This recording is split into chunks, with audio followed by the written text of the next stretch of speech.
दोस्तों नमस्कार। जहां एक तरफ बहुत से खेल जानकार और मीडिया प्रशासक भारत को 2036 ओलंपिक की मेजबानी मिलने पर आशंकित हैं, बल्कि यह कहना गलत नहीं होगा कि उन्हें पूरा यकीन है कि भारत को यह मौका नहीं मिलेगा। वहीं दूसरी तरफ भारत सरकार के दावों में अब कुछ हलचल दिखाई दे रही है। 2036 की तैयारियों को सिर्फ कागजों तक सीमित ना रखकर जमीन पर एक सिस्टम खड़ा करने की कोशिश हो रही है। इसी कड़ी में स्पोर्ट्स अथॉरिटी ऑफ इंडिया ने अपने एथलीट डेवलपमेंट सेंटर्स को अपग्रेड करना शुरू कर दिया है, ताकि आने वाले वर्षों में जीतने की क्षमता को वैज्ञानिक आधार दिया जा सके। इस बारे में पूरे बदलाव का सबसे अहम हिस्सा एनसीओईज और साइट ट्रेनिंग सेंटर्स यानी एसटीसी है। ये अब एक स्ट्रक्चर्ड पाथवे तैयार कर रहे हैं।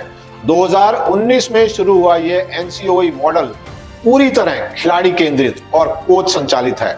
इसमें अब सिर्फ पसीना बहाना काफी नहीं, बल्कि स्पोर्ट्स साइंस, डेटा एनालिसिस और प्रोफेशनल मैनेजमेंट को ट्रेनिंग का हिस्सा बनाया गया है। अब खिलाड़ी सिर्फ मेहनत के भरोसे नहीं, बल्कि साइंटिफिक तरीके से तैयार हो रहे हैं।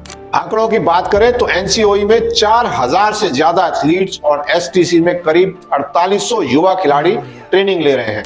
यह सिस्टम एक पिरामिड की तरह है, जहां नीचे से टैलेंट को खोजा जाता है और तराश कर उसे टॉप लेवल तक पहुंचाया जाता है। इसका असर भी दिखने लगा है। भोपाल के साई सेंटर से निकले मोहित और चांदुरा बॉबी ने अजलान शाह कप में सिल्वर मेडल जीतने में बड़ी भूमिका निभाई।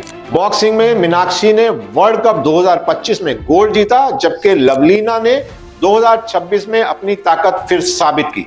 पैरा स्पोर्ट्स में गांधीनगर हब बनकर उभरा है, जहां जसप्रीत कौर जैसे खिलाड़ियों ने अंतरराष्ट्रीय स्तर पर तिरंगा लहराया। वुशु, रोइंग और साइकिलिंग जैसे खेलों में भी अब नए टैलेंट हब बन रहे हैं। लेकिन यहां एक बड़ी बात समझने वाली है। हमारा मौजूदा सिस्टम 2030 कॉमनवेल्थ गेम के लिए तो ठीक हो सकता है, क्योंकि वो सिर्फ 4 साल दूरी पर है, लेकिन 2036 ओलंपिक के लिए अभी 10 साल बाकी हैं।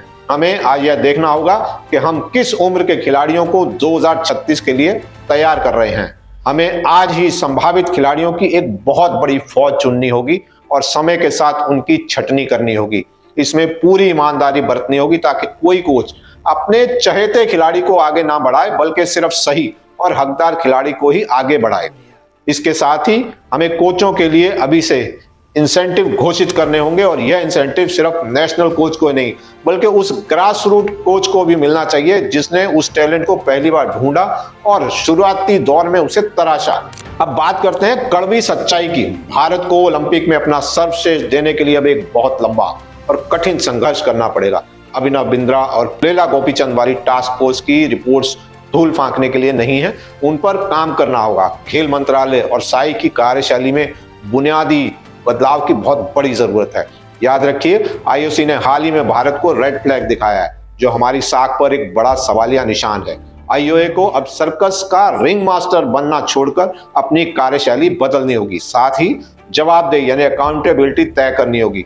सिर्फ मेडल आने पर फोटो खिंचवाना काफी नहीं है। जब खिलाड़ी हारता है या सिस्टम फेल होता है, तो प्रशासन को भी उसकी जिम्मेदारी लेनी होगी। सरकार और खेल महासंघों के बीच तालमेल बिठाना होगा। अगर यह सिस्टम वाकई पारदर्शी और जवाबदेह बनता है, तभी 2036 का सपना हकीकत बनेगा, वरना इंफ्रास्ट्रक्चर तो खड़ा हो जाएगा, लेकिन मेडल तालिका में हम फिर वही पुराने संघर्ष करते नजर आएंगे। तो दोस्तों, वीडियो आपको पसंद आई हो तो लाइक जरूर कीजिएगा।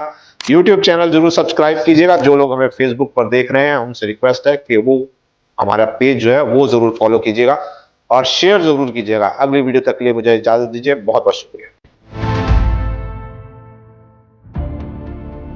In audio.